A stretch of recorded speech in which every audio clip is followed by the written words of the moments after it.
Live from Las Vegas, the Snake Sports Talk Show with Jake Silva starts right now.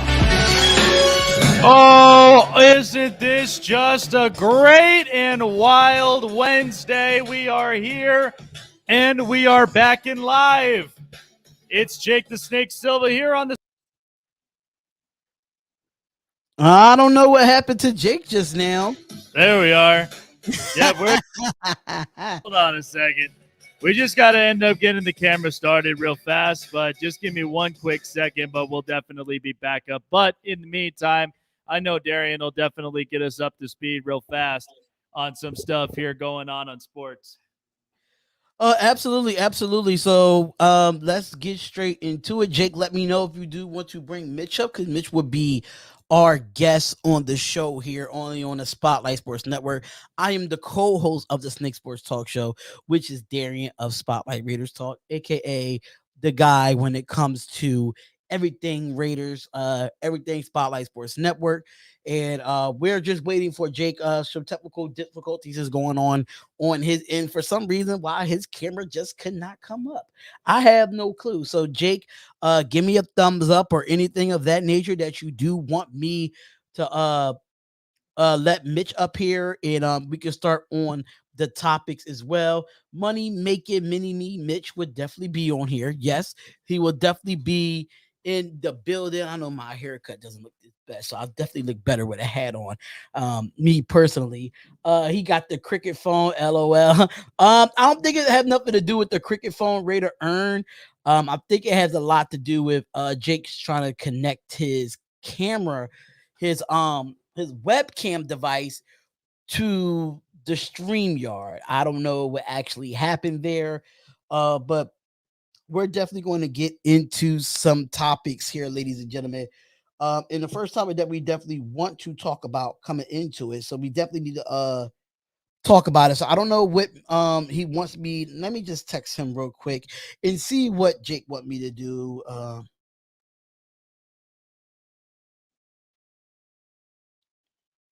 So I just text Jake right there. But just to let y'all know, make sure y'all go to spotlightsportsgear.com. That is spotlightsportsgear.com to go get your merch. Make sure you get your merch. Make sure you get your Spotlight Raiders Talk merch, your Spotlight Sports Network merch, the Snake Sports Talk Show.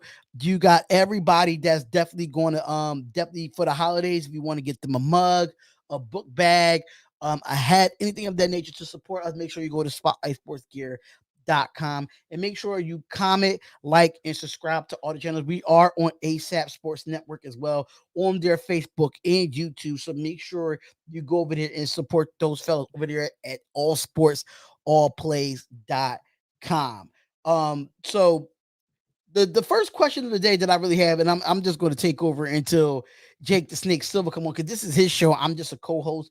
But the first question that I have for y'all that's in the chat here is that Patriots, do they look like Super Bowl contenders?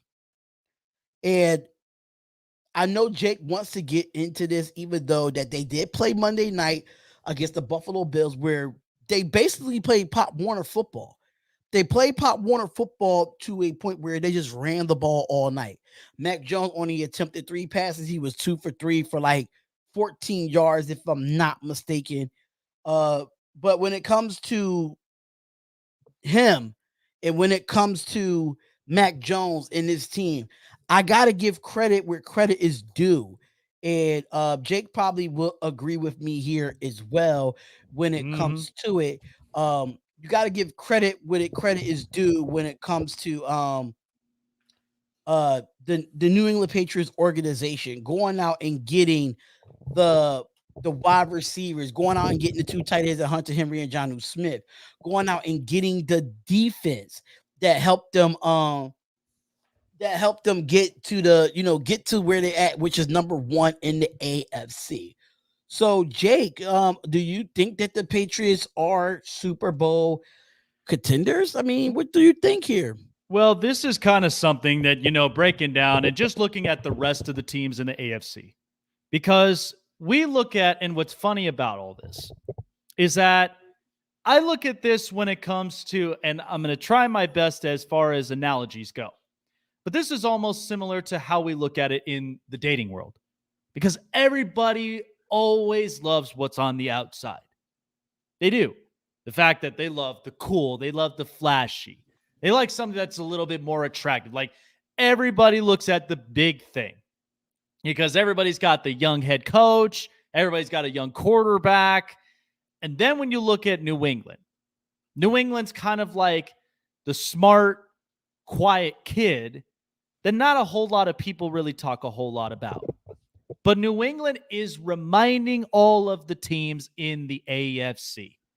Because Kansas City, yeah, they've got Patrick Mahomes, who's flashy and cool and loves sidearm passes. But then all of a sudden, they were in a tough rut. Now, they might have picked some things up over time, but right now, Kansas City's kind of a question mark. Buffalo's got Josh Allen, and I love Sean McDermott, but even themselves, they've lost a couple of games now where there were a lot of question marks to, there's a lot of questions to be answered. And I don't know if I trust them enough to get deep up into the playoffs. The other part of it is, all these other AFC teams, like the Justin Herberts and all of the other, young quarterbacks and the young coaches here in the AFC. What's interesting about New England's got everything. And people don't really see that because there's not a whole lot of Pro Bowlers. There's not a whole lot of players that attract the eye as far as, football fans like you and I are. But all it comes down to is trusting your components. Mm-hmm. Bill Belichick, what's crazy about this whole thing, we all want to put away Bill Belichick for a long time. All because, and I guarantee you, last year missing the playoffs was what started the fire. They knew this is not us. We don't miss the playoffs. We make the playoffs every single year. Right. So this year, you get a brand new young quarterback out of Alabama who's now becoming a successor and is a smart kid. He's more of a yes sir, no sir type person. And he follows with what's given by Belichick and by Josh McDaniels. He only threw 3 times for 19 yards. That's unheard of. That's absolutely unheard of for any quarterback. But the process and system worked. And by that, they have the top 10 best defense in the league. They've been averaging at least 18 to 20 I think points. Top 5 right now, if I'm not mistaken. Yeah, they've been averaging 18 to 20 opponent points all throughout this year. And it's telling you one thing. They are not that easy to put away. And Belichick does the one thing people haven't figured out yet, but he exposes young quarterbacks and exposes young head coaches. That's why they were able to beat. That's why they were able to beat Justin Herbert and Brandon Staley and the Chargers. They were able to beat a bunch of these other young quarterbacks. Even Baker Mayfield dismantled him and embarrassed Cleveland. So all in all, New England, to me, with the way they're going about this season, looks like a Super Bowl team. It's not about the players you've got that are Pro Bowlers. They've already got Super Bowls. It ain't even just about, the flashy kids that, they're getting at least 1,000 yards receiving or they're getting 4,000 passing yards. No, it's trusting with what you have. That's what has been in the mind of Bill Belichick. And we see this with a lot of legendary coaches. That's why I think New England right now scares everybody, because we want to put them in the closet so badly and just say, we need something brand new because that's what we are all about. But it's constantly telling you they're not that easy to put away. If you really want to dismantle New England, you really have to play fire with fire. But no doubt, just to answer SC experience, they talk about no, they don't. The reason being QB play. My thing is this, Eric from the SC experience. Before this game, if you look at the last couple of weeks, Mac Jones had 300-yard games as a passer. So, or at least 250 yards to 300 passing. Yeah. So, with that being said, they didn't throw the ball that much on Monday night because it was implicated weather. And that weather really played a factor in why they didn't throw the football. But if you look at the couple of games why they're on this 7-game winning streak, look at Mac Jones' stats. He could throw the ball effectively. So in my opinion, people think that the playoffs might be different. I'm sorry to say, but this team started what 2-5. Yeah. 2-4, something of that nature, and then on a 7-game winning streak, you can't say nothing about that. No, and ultimately, it was all about getting to know the playbook, getting to know every single one of the players and personnels, and eventually, this thing was going to click. But the good thing of it is OTAs, preseasons, and practices were able to continue, and that's what I think is what's big about not just them, but on all teams in the NFL. But they just so happen to have the upper hand. And what's funny is, yeah, Anthony, I think they did. And not only just worked on defense because they ended up getting Kyle Van Noy back. They got a bunch of other really good pieces. They let go of Stephon Gilmore that people didn't think, was a good idea, but it still panned out in the end because you're getting the best out of J.C. Jackson. So on that, then they get a 2 tight end set with Jonnu Smith and Hunter Henry. So they filled a lot of the components they know they needed because these tight ends didn't even have to be pass-catching tight ends, even though you may need a secondary option, but you're more about protecting Mac Jones and opening up holes for the run.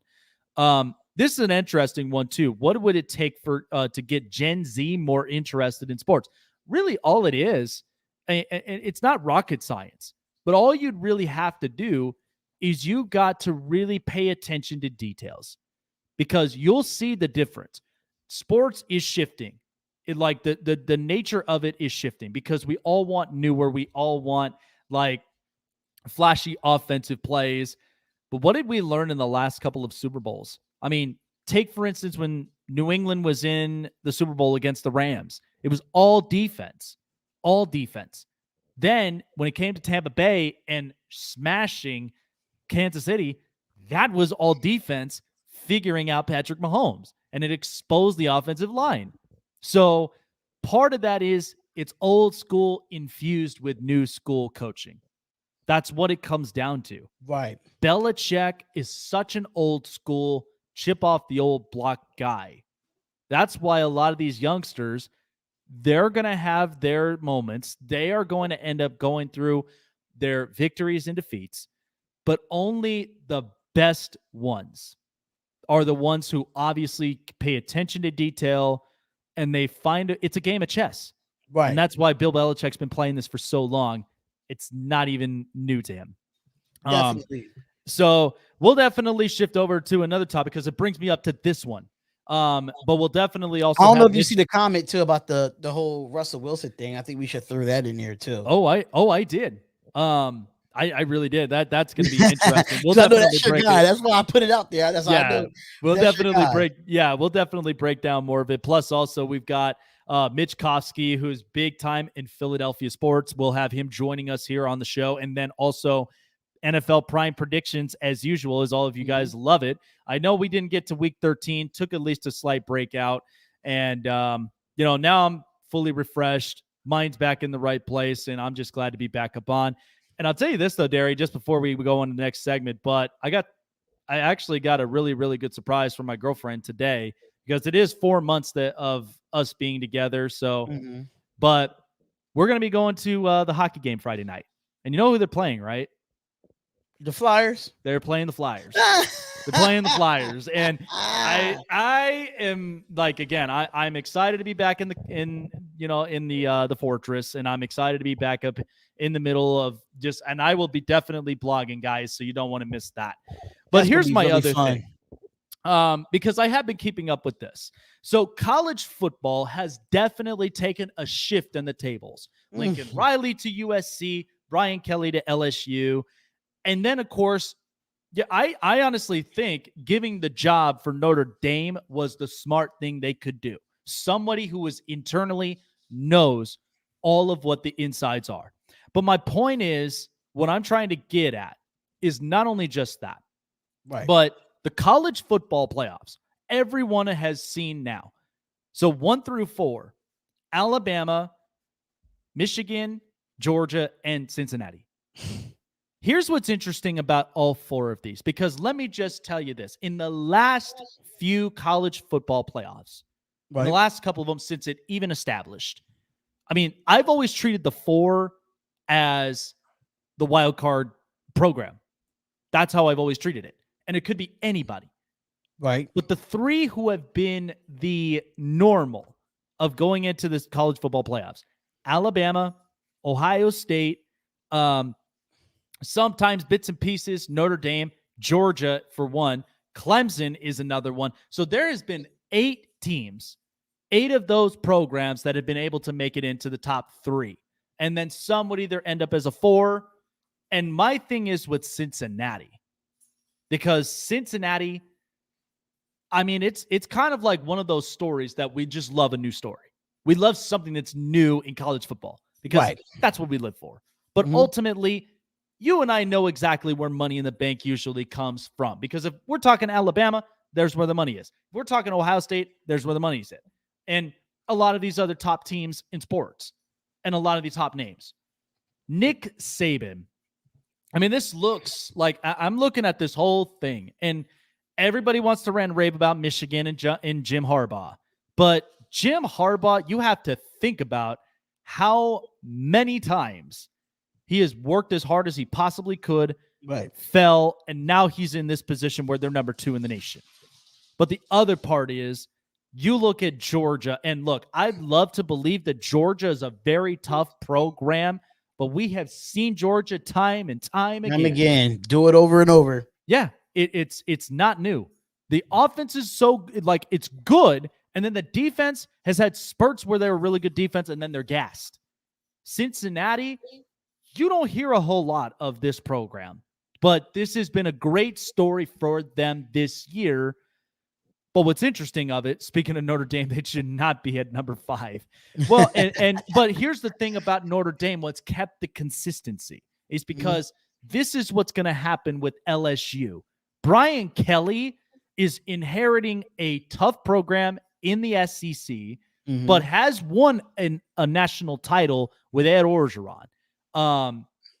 That's actually a good point. Georgia, that's a good comparison. That is a very, very good comparison. That is true. That is absolutely true. But, you know, when you think of Notre Dame, because one, like the moves of the head coaches, Lincoln Riley and Brian Kelly, they had their reasons. I mean, Lincoln Riley, let's be honest, Oklahoma, since he's been the head coach there in the 5 years, is what made Baker Mayfield, is what made Kyler Murray, and is also what made Jalen Hurts. And in times would make Spencer Rattler a top 5 draftee in the NFL draft. But the fact that things kind of fell apart with Oklahoma, it's not the same. And you figure a change of scenery would be better. And that's why I think Spencer Rattler is one of those names sneaking in. But my point is, everybody's shifting up all the tables. You know who is one coach, though, that Nick Saban always seems to have hard times with that I think is fun? Jimbo Fisher. It's funny we say it because Jimbo Fisher, like, he's won a national title with Florida State with Jameis Winston in 2013. I remember exactly how that run was, and he was respected as a coach. And now working in Texas A&M. I loved the hire. I thought, you know, the SEC could be very competitive, but this is all just looking easy. Now we know how we feel about Alabama and their schedules because there's a lot of cupcakes, which I hate. I hate the fact that sometimes the schedules, this is why we need a CEO in the business. Right. Because knowing college football, we love watching it and we love watching the programs grow, be competitive, and at the same time, they're starting up to build up all these 4 or 5-star recruits and be draftees come the NFL draft. So this is why I think the interesting part is USC is going to get more competitive. This is not a rebuild. This is more of a reboot for Lincoln Riley. He's going to give everything that he can to shape the offense to be competitive, bring in a couple pieces through the transfer portal out of Oklahoma and other places. But they've got to be heavy on recruiting in Southern California. Right. Because that's what's been the biggest hit. And as I said in my previous show, I've watched CIF football. I've watched a lot of those high school kids. They are the most competitive. And a lot of these kids are choosing the top tier, like the top tier colleges like Oregon, Georgia, LSU, Alabama, all throughout the SEC. And then the Pac-12's got nothing, and that's it. So I think this is a good thing for USC. And for LSU, Brian Kelly's bringing grit. LSU is going to be quite the problem in the SEC. Not only them, but Georgia and a couple others.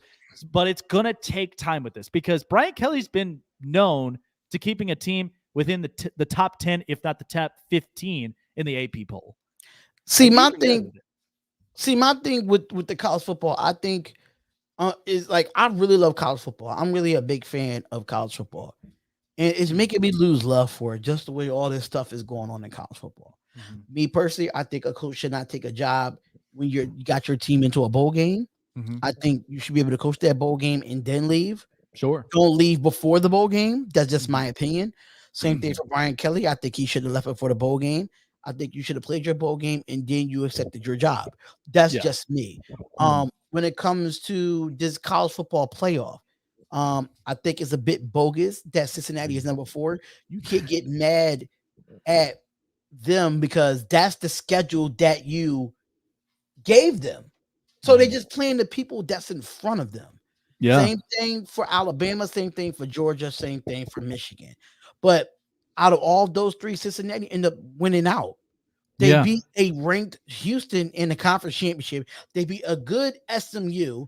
Tulsa was really good. I know that came down to the wire, but they beat teams that were ranked. Notre Dame was ranked at the time that Cincinnati beat them. So I don't understand how they still stay at number 4 where you have 3 teams that have 1 loss. So I don't know. I feel like it's starting to be really biased towards those teams that go undefeated, like the UTSAs of the world. When they, I don't know, even though they decided to, lose 1 game. Don't get me wrong. Yeah. But you kept them at number 23 all year when they were undefeated. Why they not number 15? Why they not number 16? Stuff of that nature. I just feel like when it comes to college football, it's making me start to lose interest because they're not looking at it from a schedule standpoint, but they're just looking at it, because it's Alabama, because it's Michigan, because it's Georgia. No, you got all these other teams in the country that's doing this stuff and accomplishing things as a football program, and you don't want to recognize them because you want to stay in the ordinary. Well, and this is what, and that's always been and that's always been kind of the talk with college football. This is why I've always said that they need to have a CEO in place because the NCAA, they know that they're big time moneymakers. The second that they implemented that athletes, like all their memorabilia from pictures to, game day gear, all this stuff, any piece of memorabilia, like they know where the money's at. They know exactly where it is. And a lot of these top programs, but the thing of it is, and I agree with you, that's why I've said these schedules nowadays cannot have just all cupcake, games in these schedules. They should at least be allowed to have 1 cupcake game to it's like a break. They give you like a little bit of a break because we know that some of these low ends, and we're not speaking very, very low about some of these programs, but they're not in the top tier works like a lot of these other programs are. Absolutely. They're not. Like, and that's why I'm like, a lot of these places, and I tell you, like, think of, for instance, a couple of these teams. BYU, Boise State, Iowa State, Iowa, and like most of these, I guarantee you that the more and more of the better recruitments that they get, and depending on how the schedule works, shoot, they would be right there in the middle of the pack between 15 to 25. And they would end up, getting themselves up on the map. Because I do believe some of those areas in Midwest and even a little bit more down south, they're much more competitive. West Coast, like, this is why USC, this was a happy day for them. Because it's reviving the program, getting their recruitments in order, and trying to at least get these 4 or 5-star recruits from Southern California and even further and beyond. Like you look at that entire California coast, that's where you want to be at. Right. But no, I totally agree with you. And again, but the funny thing is you don't see a whole lot of Cincinnati's. You don't see a whole lot of Cincinnati's. Hell, you don't even see a whole lot of like at one point, even during a shutdown, I mean, Coastal Carolina was ending up big, and then eventually they ended up going back to their reality and a bunch of these other programs. So it's like a one-year wonder thing. But I've seen how Cincinnati's program has been in the last 10 years. Like I remember Chris Pike. I remember there was a bunch of these other, Brian Kelly was there. He left for the Notre Dame job. Yep. And that was because, Brian Kelly was doing his thing to building up for a big time potential job. And now it's getting bigger the second he goes to LSU. And as I'm saying before, like Oklahoma is a hot job to take. But the problem of it is them in Texas moving to the SEC just is not the right move. Now you're losing one of your top tier coaches to USC to go to USC, Pac-12. right? Yep. And so it's like, it's kind of a bad move in the works. Now it just bites them in the behind now, because now you got to bring in a coach that, that has a sophomore quarterback in Caleb Williams that's going to be there. The whole situation with Spencer Rattler. We talked about that on ASAP in the morning about the transfer portal, and do y'all think he should stay and everything of that nature? Well, and this is my thing, though, because now with Lincoln Riley being up in USC, I feel like there's a connection where Spencer Rattler might enter that transfer portal and he'll end up joining Lincoln over there. That's the thing, though, because when it comes to Spencer Rattler, right? Just because you're transferring to another team doesn't mean it's guaranteed that you're going to be the starting quarterback. So you really got to make your choice wisely, because now, mind you, the number one quarterback in the nation decommitted to Oklahoma because of Lincoln Riley, and now he's going to USC. Yeah. So now he's a freshman that might want to take that spot. And then you want to go get a Spencer Rattler in the transfer portal. What if Spencer Rattler don't outplay the freshman? Then what do you do next? Then at that point, then Spencer Rattler just completely hit a wall. He's completely hit a wall in his production and his potential and where he wants to be. Because ultimately, like, people are saying that Spencer Rattler is still like a number one overall talent.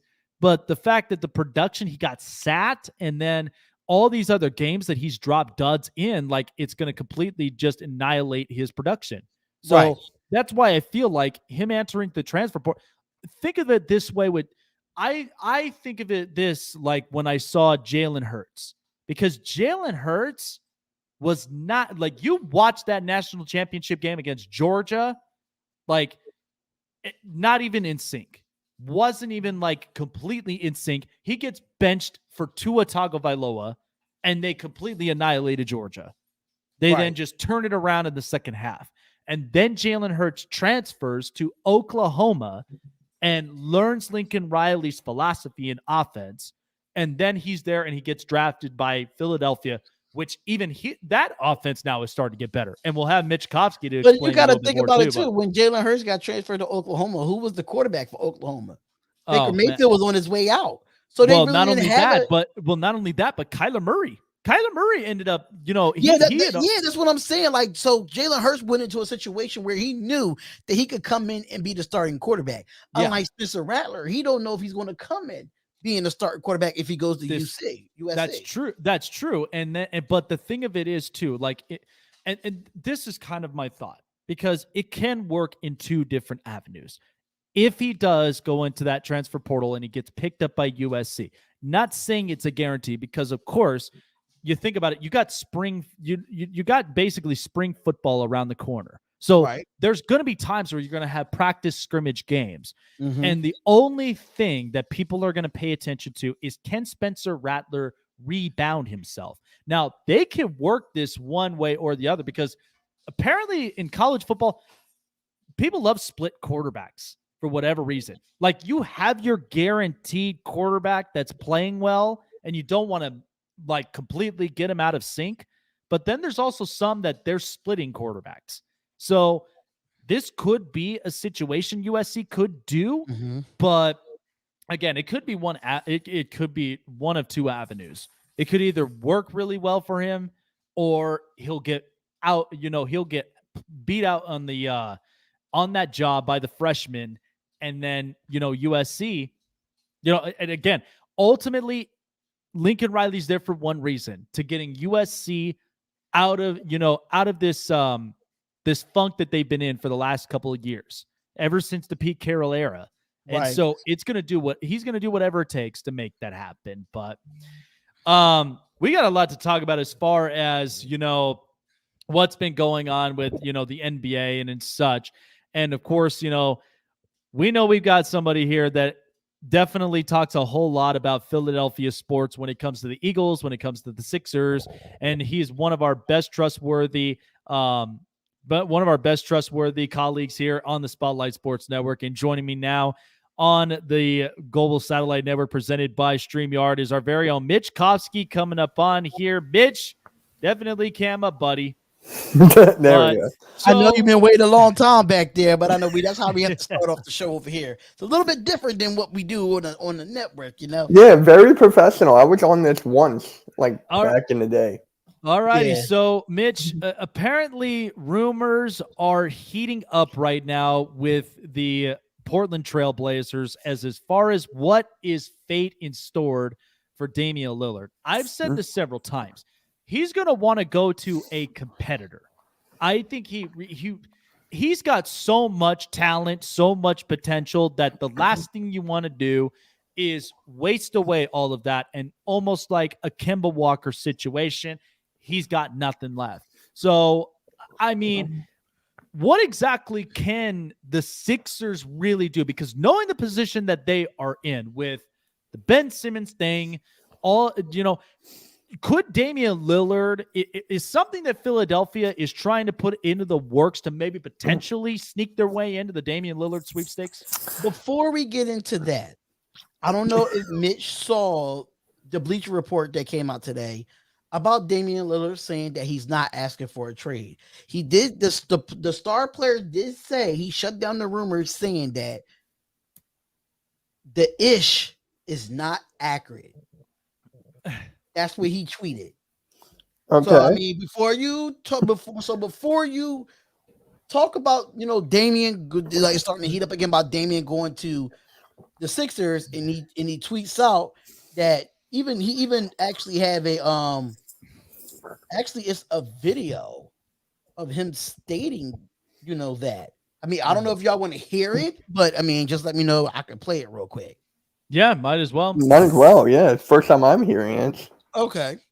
Let me turn this up real quick. Let me start this from the beginning. Anytime you desire it, it's a compliment, and a good feeling. But I don't really think about, who wants chaos for our organization or anything like that. I've been here for 10 years, and I'm trying to be a part of the solution.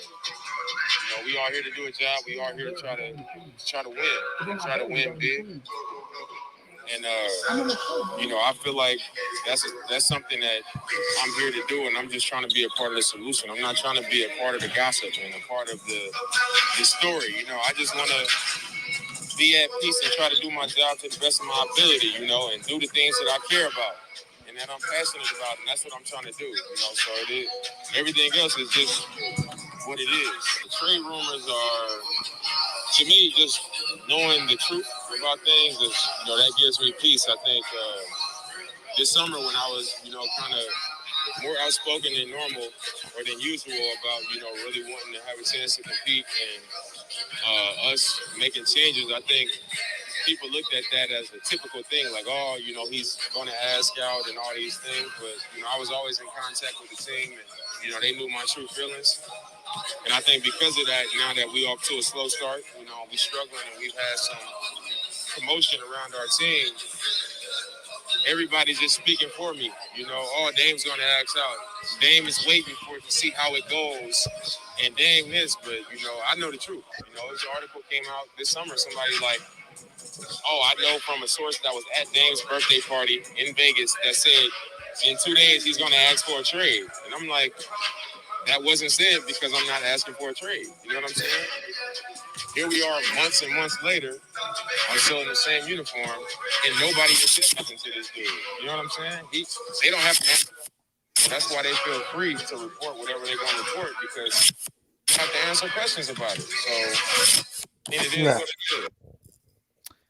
So, and this is the only thing though, because look, players know that they can speak out exactly what is true, what is false, but all of these decisions are based upon the front office.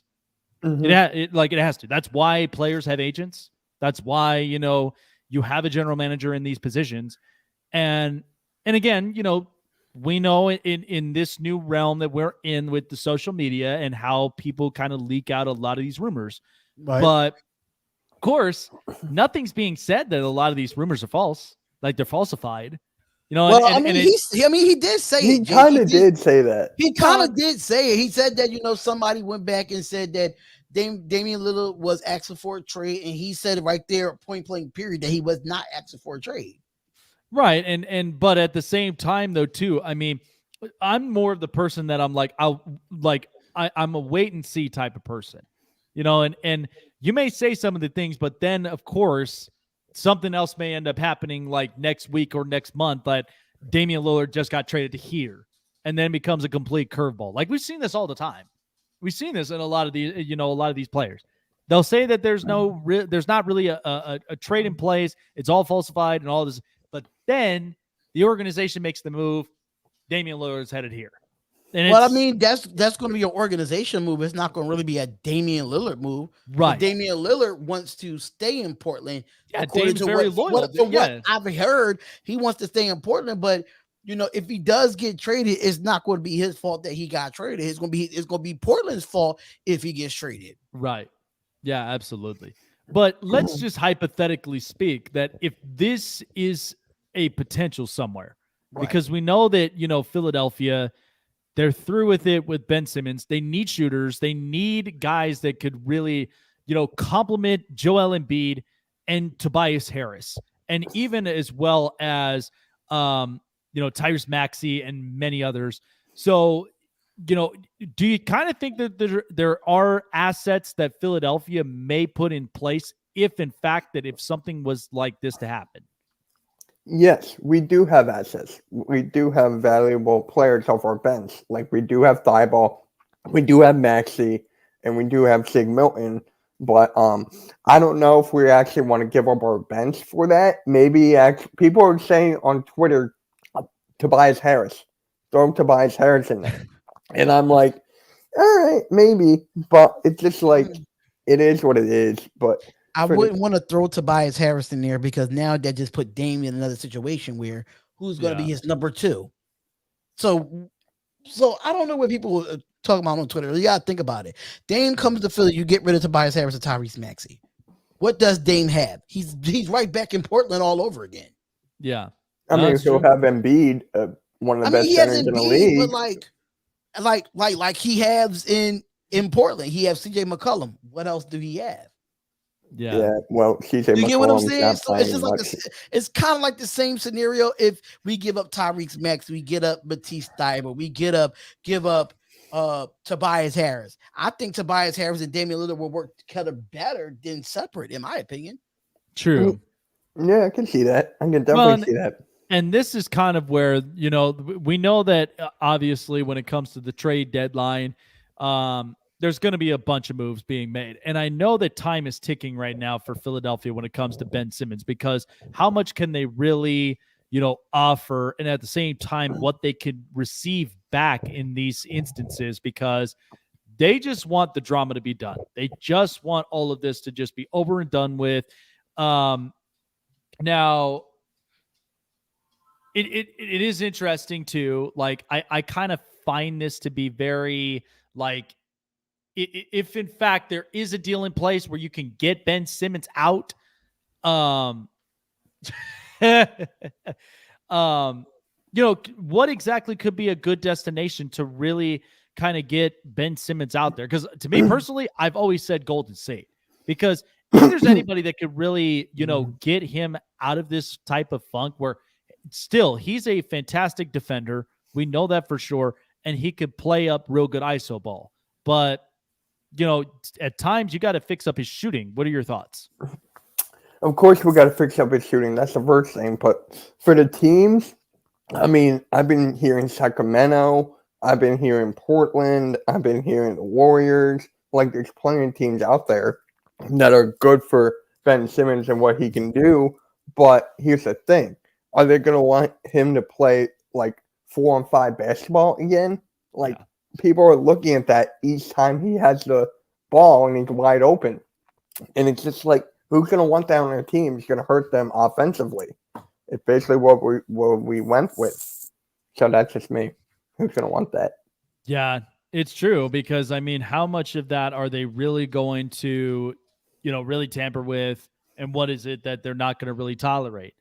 That's why I think like Golden State would have been interesting because of the fact of like they basically sprung out of the ground Andrew Wiggins' potential because of the fact of we've waited for years in Minnesota to seeing him play really, really well.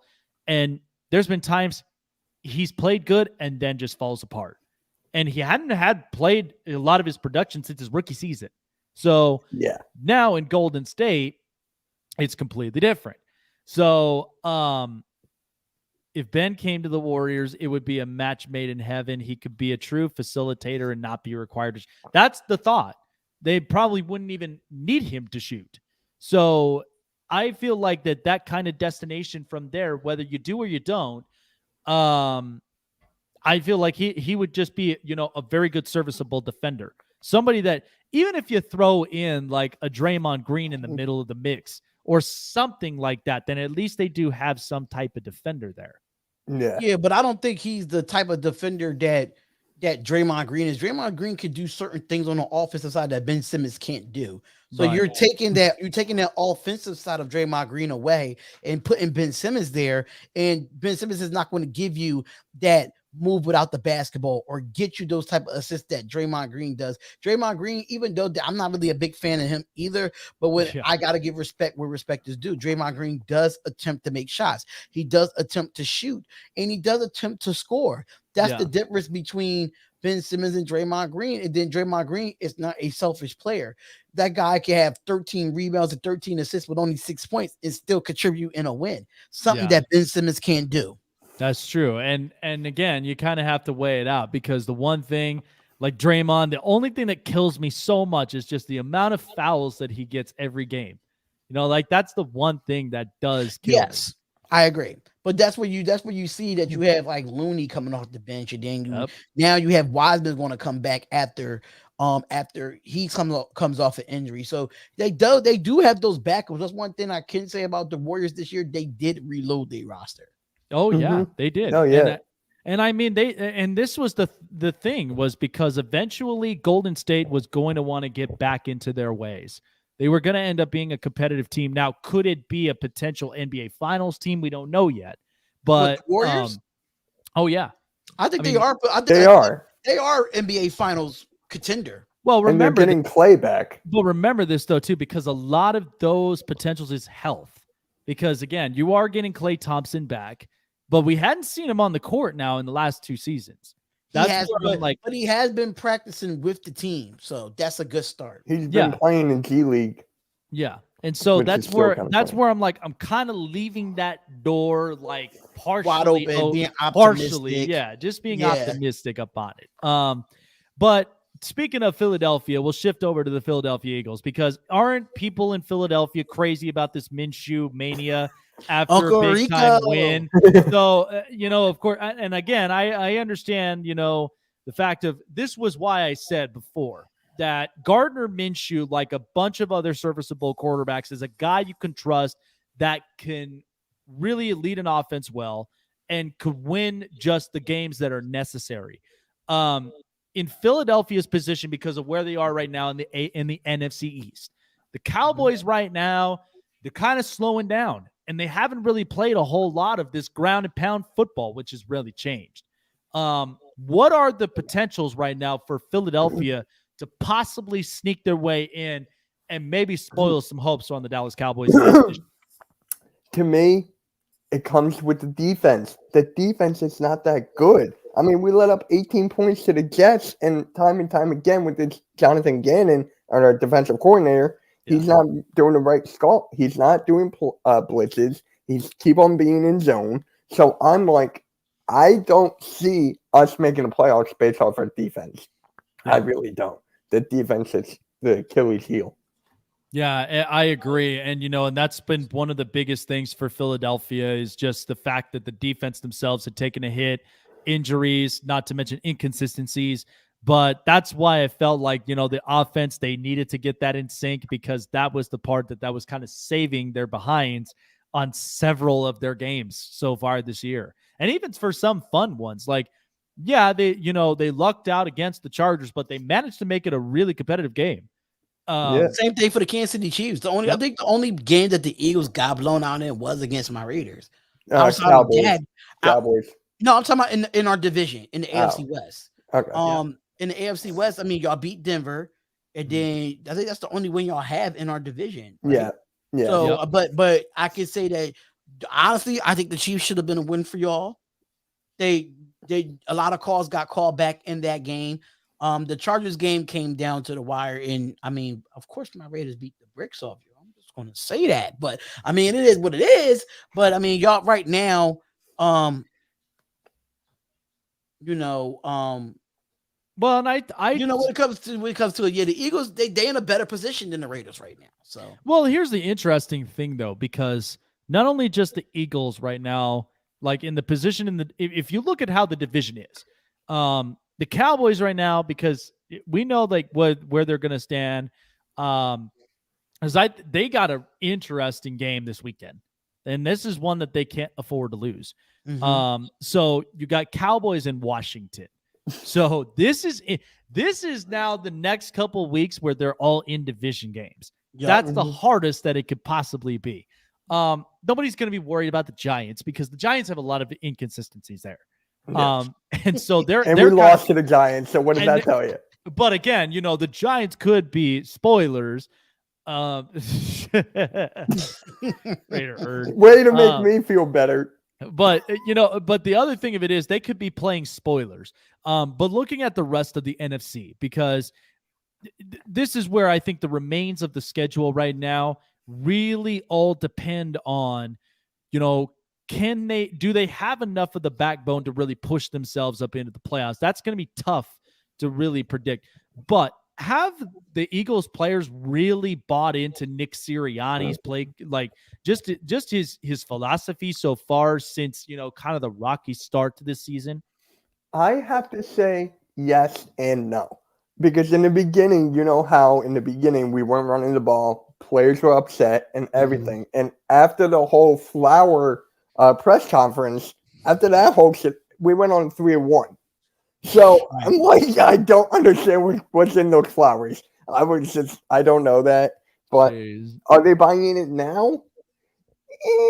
I don't know. Because with Gardner Minshew, they were running the ball. They were throwing to other wide receivers. With Jalen Hurts, you only look at Devontae Smith, and they don't run the ball as much.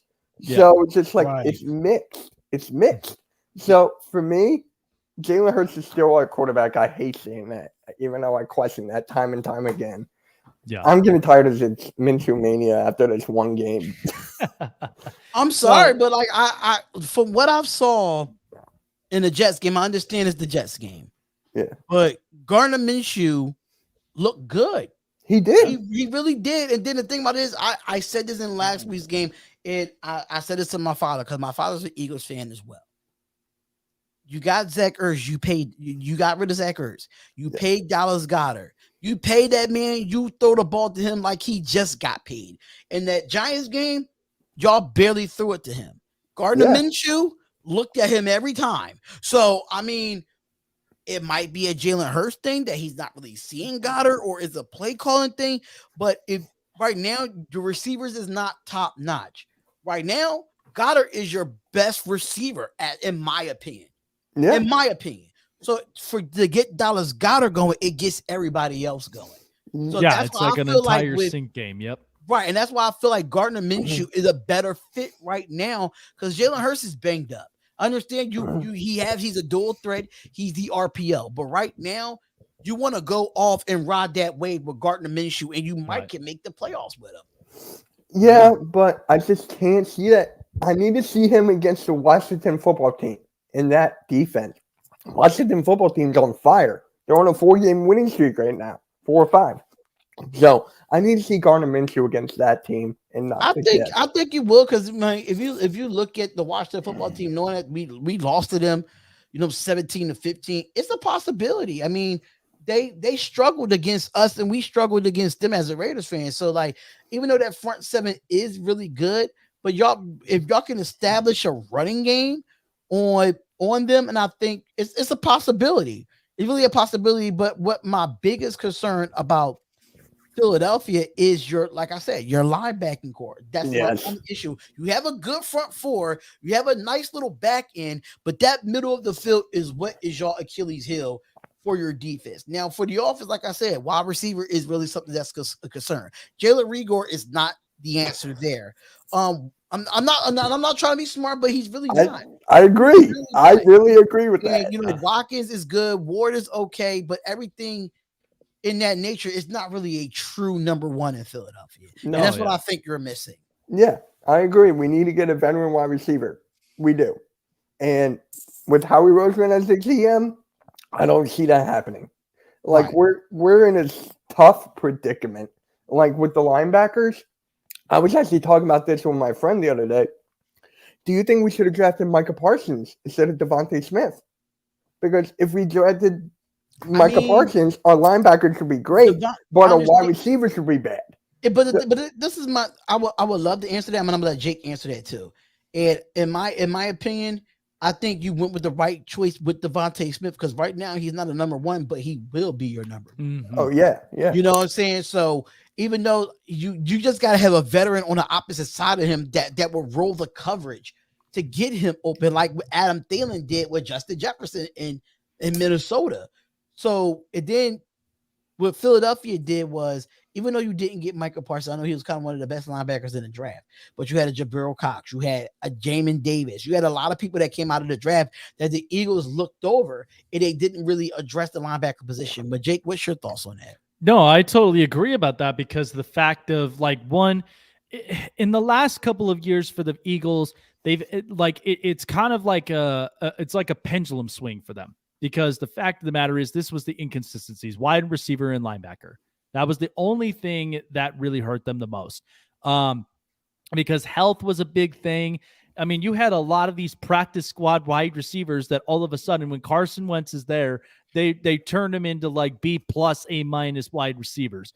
But the point of it is, I think a veteran wide receiver at some point they're going to need to have to address. But that was no mistake of getting Devontae Smith, because they knew the last couple of drafts, you whiffed out on Justin Jefferson, you whiffed out on Devontae Adams, you whiffed out on a bunch of others. So Metcalf, yes. And that's the kind of the hard thing for Philadelphia. So they knew they needed to fix that up. Now the important thing is, do you get a veteran linebacker or do you address it in the draft, one or the other? I mean, I personally would say sign one and then draft one, because at least you're going to be having a veteran there and then build the next one on his way up. So I truly think that was not a mistake to going and getting a wide receiver in the draft, because that's what needed to be done. But now it's working on the other side where it's getting the linebackers involved, so that health's a big thing and production's a big thing. Yeah, I totally agree with that. I mean, we missed out on JOK also. I wish we had him. Can you imagine? I'm surprised there's several teams that have just whiffed on JOK until he just landed in what round? Cleveland. I think he was drafted in like the 3rd round, wasn't he? 3rd? Oh my God. Because I think it was because of the injury issue. It was like an injury issue we had at Penn State. Yeah. And we drafted Landon Dickerson. Yeah. That's where I'm like, oh man. But at some point, Devontae Smith will be a number one wide receiver at some point. But I think having a veteran that kind of speaks in his ear a little bit more really helps out. And hey, I mean, is this the last of Jalen Reagor's contract? Or I think it's got one more year. Maybe I'm wrong. Then my thought would be, if you could work up a trade to maybe potentially getting like at least a good piece linebacker there, then maybe at some point you can address something during, the off season. So there's possibilities there. Yeah. Yeah. I just don't trust Howie Roseman. That's it. Yeah. Like, I really don't. We're going to have 3 first-round picks. I don't trust him with that. Yeah. Any GM would love to have that. Any GM. You can base your whole future with those 3 first-round picks. Yeah. So it'll be interesting, though, but I'd love to hear your take on the pick because Dallas against Washington. It's a tough game itself. We know it's in division. Yeah. Washington wins. Philadelphia might have a chance because that in division itself, I mean, Washington's got their reasons why that they want to be competitive, and so does Philadelphia. But if, of course, we already know that if Dallas ends up winning that game against Washington, how do you think that game is going to end up coming out to? And then what's important for Philadelphia moving forward? If Washington wins, because they are on a hot streak right now, if they win, they got the wild card spot. Right. I really think they got the wild card spot. I've been saying that for weeks now. For the Eagles to make it, you just got to win out. And I don't see us winning out against Washington and the Giants, Washington again, and then the Cowboys. Like, I don't even see that at all with this defense. And with Jalen Hurts as the quarterback, how he's been playing. Oh, man. It'll be one interesting, couple of weeks, though, especially as the NFL season starts to wind down. I'm very excited to see how that all kind of pans out. But, yeah, I truly think I'm with Anthony on that one. I feel like it's going to be close. It's going to be very close. Yeah. Knowing Dallas, I don't know why that they changed a lot of this inconsistent, like the ground and pound. It was working initially, and then all of a sudden they changed that schematic up, and now here they are. They're just now making it close. But I think it'll be tough. It'll be tough in the next couple of weeks. Mm-hmm. But I mean, if we don't get a game plan for Washington in 2 weeks, I'm done. Like, I'm done. Yeah, y'all better not get swept. Y'all better not get swept. No. I don't. It depends with this defense and Jonathan Gannon. I'm going to keep on saying that. To the cows come home. This is a good question right here. Is the NFC North now the weakest division? No. No. To me, the weakest division, and y'all might discredit me. I don't know if y'all might discredit me. For me, the weakest division in the NFL is the AFC South. Really? I think it's the AFC South because there is we all know every year the 2 good teams is the Colts and the Titans. We already know that. Jacksonville ain't doing nothing, and the Texans ain't doing nothing. Every single year, as long as Deshaun Watson is not playing, the Texans will be bad. Well, yeah. I mean, they'll still be in a relevant franchise. We knew this for years with Houston. The time when they had the Matt Schaub era, and then now you had Deshaun Watson. Like, without him there, yes, they're very much an irrelevant franchise. But that's up to Houston of how they really want to, control their destiny. But I agree because the fact that the Colts are in a position where they are getting healthy. Yeah. And the Titans are just kind of wowing us with they're just wowing us right now without Derrick Henry in their offense. So because I just saw something just come through, and I'm kind of like baffled for this. They said Detroit still has playoff hope.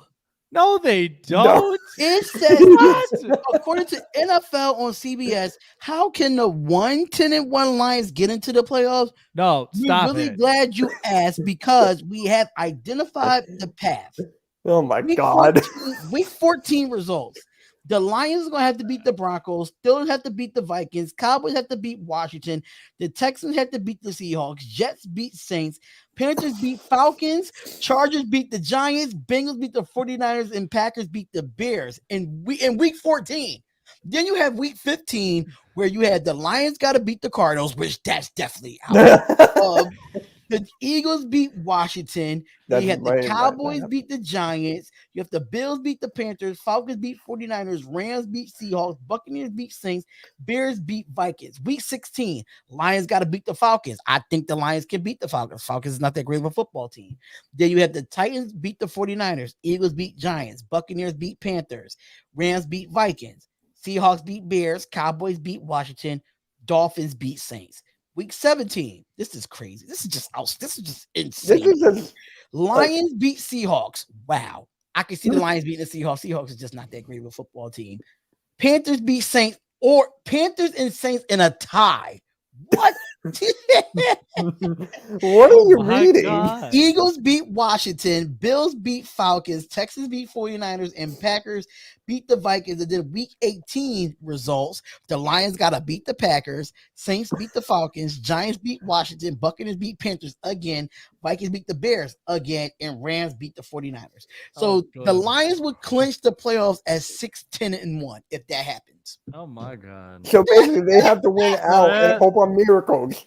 Yeah, they have I to. want to send this to the group chat and see what they say. Oh my God. They need to literally chew on kneecaps. They need to basically bring an actual lion in every time to scare off their opponents and hope the planet's a lion. I don't know. Wait, so if the Lions could possibly make the playoffs, what about the Bears? At 6-10-1. What about the Bears then? Don't know. Oh God. No, I think Bear, honestly, Goolie would probably agree to this, but Bears fans just want the season to be over. They're tired of just the excruciating injuries and all this stuff. And Matt Nagy, yeah. That's where and the McCaskies, that just needs to be done. Oh my God.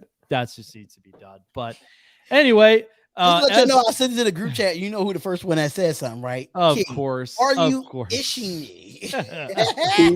Oh my God. As always good to talk with you, Mitch. Where can everybody find you on your social medias to get you involved in everything Philadelphia Eagles and Sixers?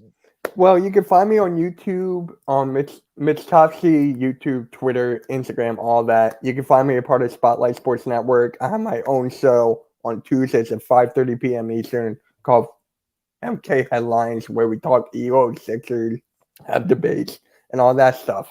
So, yeah, you can find me there. All right. Make sure y'all check out MK Headlines every Tuesday from 5:30 to 7 if you want to call up to the show. Make sure you call up to the show. The link is definitely in the description if you want to subscribe to Philly Talk with MK. Let's go. And not to mention keeping you up to date with Fadeaway Podcasts as well, because we all know you guys always are on fire when it comes to NBA sports talks. We love this stuff. So take care of yourself, Mitch. Good to have you up on here, and good luck to the rest of the season for the Eagles. And we'll find out what's going on in the NBA world at some point soon in the next couple of weeks. Take care of yourself, man. Yeah, peace. Thank you, guys. All right, no problem, man. No, and he's truly right about that, because the fact that, the Sixers are just absolutely done with Ben Simmons. We know this for sure. But it's not speaking crazy, because I said this before that, maybe they can't get Lillard, but they can certainly get themselves CJ McCollum. There's a way to do all of this. And by the way, I'm kind of nervous about getting CJ McCollum now since he collapsed. He had a collapsed lung. No, that's true. And yeah, that's kind of concerning for me. And the other part is, the Pacers have now officially put themselves on rebuild mode. I mean, they should have been. They had no business being up into the playoffs. They had no business of doing any of this stuff. So that means LeVert, Miles Turner, and Domantas Sabonis, they're open. So however that, Indiana's going to do this kind of stuff, I've been saying that, if you're going to be like this, then rebuild. Because why would you want to linger on all these players when you know that you can get yourself a really good market for them? Mm-hmm. And then at the same time, at least Indiana fans could have a clear picture of what the hell they're doing. I could see Sabonis be a very valuable piece to I truly think he could be a valuable piece to Boston. But who, Ben Simmons? No, Sabonis. Oh, yeah. I think he could. I because they need consistency. Right. Boston's consistency is just way out of whack. And they know they had the potentials with Jaylen Brown and Jason Tatum, but it's out of whack. It definitely is. Yeah. So, well, other than that, as always, all of our odds are provided by SuperDraft Pro. For those of you who don't know what SuperDraft is all about, It's more than just an app.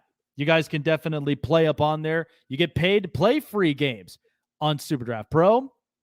But not only that, you get to share it with your friends, family, and coworkers. And it's a big time daily fantasy sporting app that every one of them, like I was up in California and I was up in a couple of contests and they were so much fun. And you can buy your way into contests and even get yourself under a subscription to all of these contests. So I could be playing up to about close to 8 contests in a single day of the week. But all of our odds are provided by SuperDraft Pro Sports Book. Definitely download it on your mobile device through Google Play in the App Store or and sign up online at SuperDraftPro.com. Proud sponsors of Caesars Entertainment. It's that time again, Darion, on our best for last of this hour. The Week 14 prime predictions, man. We're skipping the hot press? Yeah, we're skipping the hot press here upon this one. So you still want me to play your hot press music or what?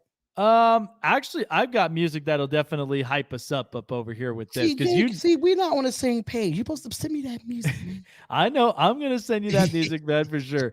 But I love it. I'm just excited about this. I seriously am. But anyway, let's definitely get this rolling. NFL prime predictions. Here we go.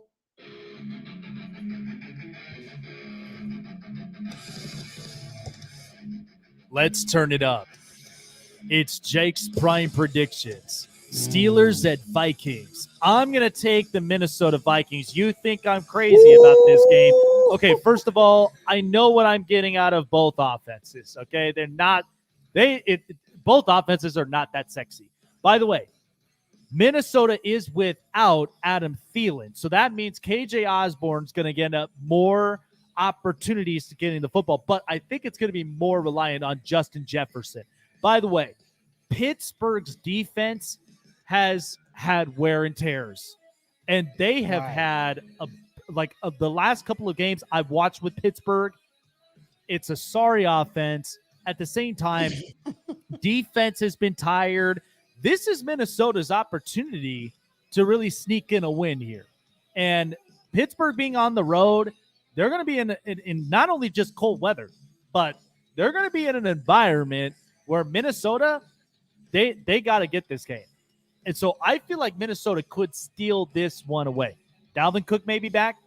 And as far as for Adam Thielen's health, they'll be a little bit more with Justin Jefferson and also with Tyler Conklin. So I'm going to go with the Vikings to win here. 27-23. Take the -3 here for Minnesota to go with this win. Raiders at Chiefs. I'm going to take the Kansas City Chiefs here up on this one, -9. Hate to say this, but go ahead, because I'm picking the Chiefs as well. Well, here's what's interesting about the Kansas City Chiefs. First of all, in the last couple of games that they've had, Patrick Mahomes has been having an off year, but that doesn't matter. Kansas City's defense has actually turned things up now in the last couple of weeks they've played. It's gotten better. It's not great, but they've trusted a lot of their components and they've gotten better.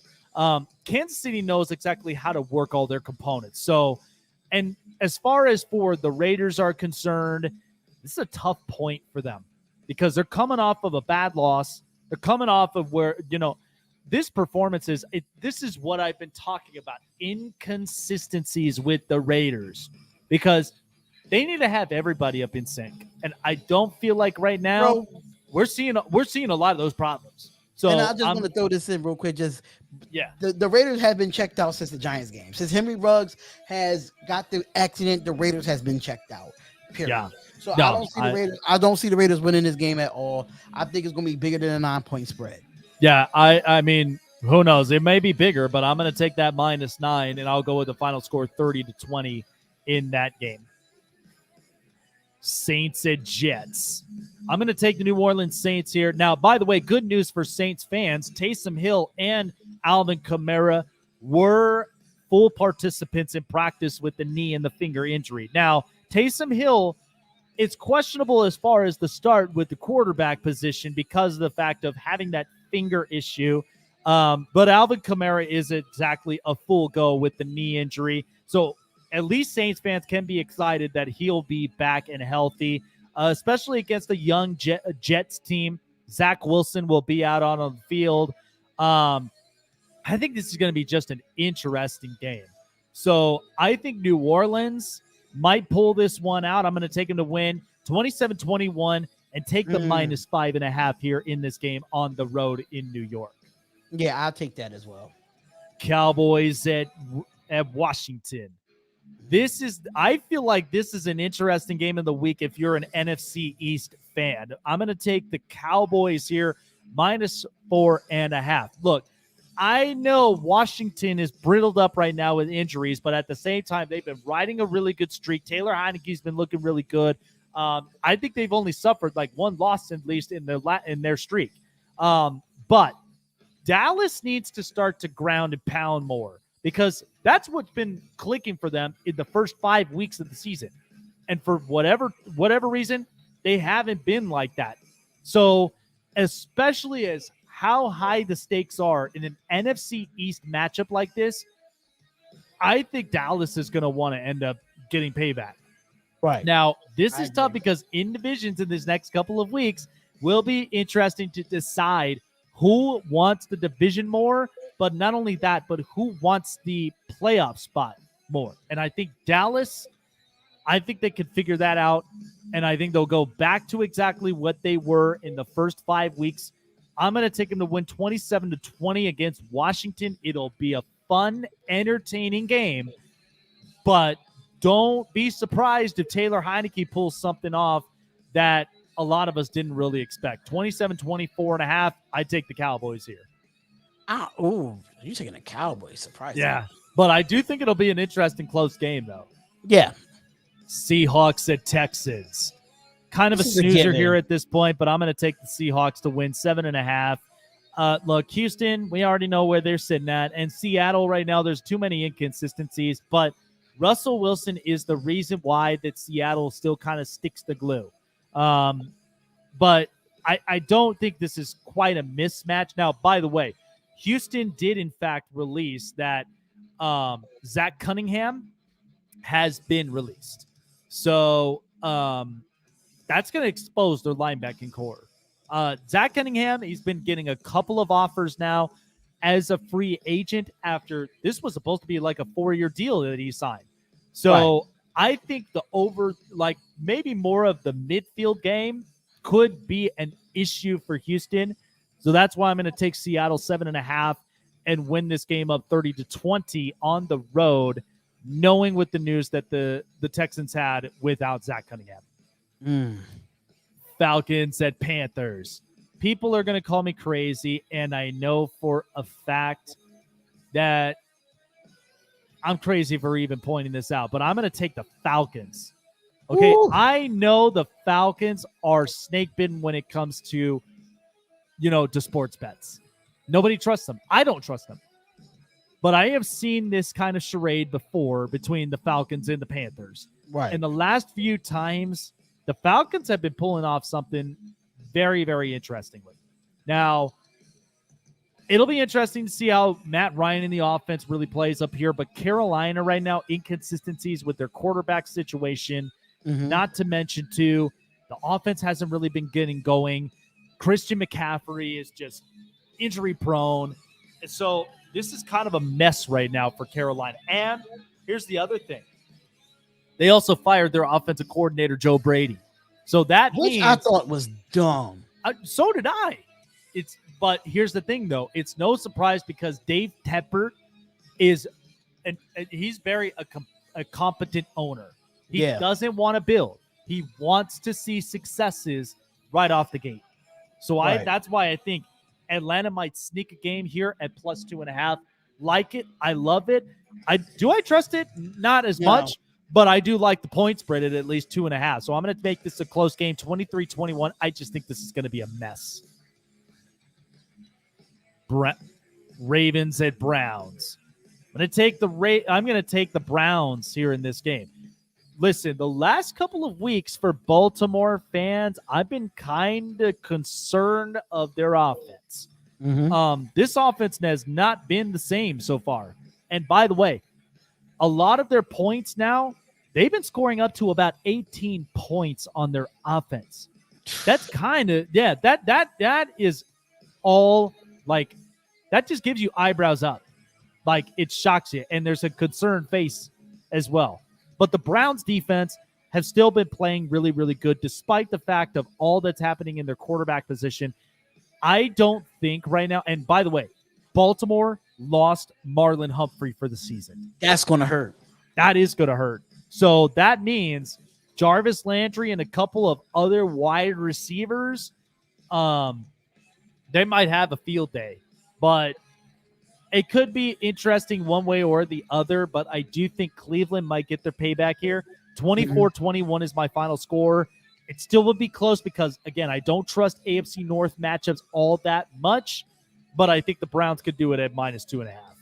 Just nervous of Baker Mayfield and all his injuries as well. Oh, I know. Jaguars at Titans. I'm going to take the Tennessee Titans here at -8.5. Jacksonville, you already know, it's a rebuilding team. We understand that, like, Jacksonville, it's been fun watching Trevor Lawrence just throughout the season. But Tennessee, they're going to try to rebound themselves back. Now, of course, Julio Jones is going to be back from injury, but they still have at least some concerns of their wide receivers. But they're very Ryan Tannehill reliant at this point. So they'll definitely bounce back this game. Yeah, they'll need to bounce back up here in this game. I'm going to take them to win 27-17 in this AFC South matchup. 8.5. I like the point spread. Yeah, I do too. Lions at Broncos. I'm going to take the Denver Broncos at home -8.5. It's reasonable. First of all, Detroit, I understand that they're used to cold, but I don't think they're used to altitude either when you're out there in Denver. It's tough to play in that type of weather, but by the way, Teddy Bridgewater has looked pretty good so far. He hasn't looked great, but there has been inconsistencies as far as the offense goes, but they're very defensive reliant. They know that if the defense stops the offense, that it'll dismantle them. So I think Denver at home, and knowing with Vic Fangio, because we thought Vic Fangio was going to be on his way out, but it doesn't look like that could be the case for Denver. And Detroit, great, you got your first win of the season, but I don't see them really beating Denver on the road. That's just tough in this type of altitude. So I'm going to take Denver to win 28-20 at home. I'll take the 8.5. I think you're giving the benefit of the doubt with that Denver defense looking good. I know, right? Seriously. Giants at Chargers. So this was tough because of the fact of, look at this. This is -10. Now, the Giants don't know who their quarterback is because we don't know if it's Mike Lennon or if it's Jake Fromm. They did make it clear that they have not made a decision yet for their quarterback. So I'm going to take the Chargers -10. First of all, Keenan Allen has been put on COVID protocols, but that means that there's going to be more opportunities for Mike Williams and also for Jalen Guyton also. But I do think that right now, the Chargers, and especially for Justin Herbert right now has been playing really, really good football in the last couple of weeks. Now, people may not believe that. Yes, of course, he had a bad game against Denver, but outside of that, he's still considered in the MVP race. So there is a lot to like about this with the Chargers offense. I think they'll have a really, really good day against the Giants. I'm going to take them to win 33-17 at home.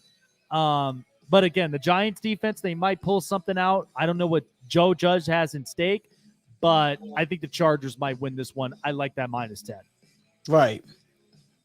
49ers at Bengals. So this is interesting that this is an underdog, but I'm going to take the underdog Cincinnati Bengals at +1.5. I know San Francisco is getting healthy, but if you're facing against Joe Burrow and that offense themselves, I mean, they had a really, really good week. And Joe Burrow looks a lot like himself. He's not afraid to run, by the way. Just because of that knee, that ACL injury, he's not afraid to run.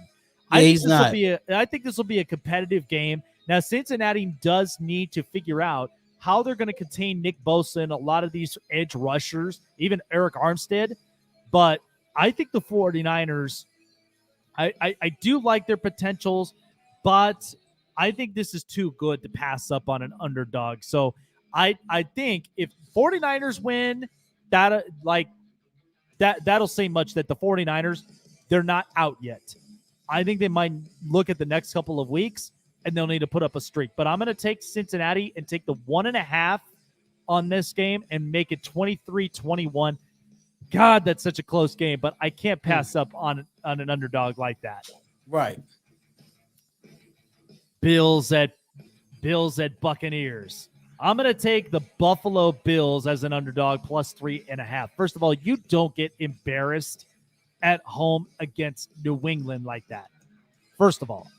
But the point with Tampa Bay is defensively, they've been playing to their liking, but there's still some concerns as far as the Hells on the backfield. Now, obviously, Buffalo, they were not prepared for what New England's defense was. Maybe this might give them a little bit of a break.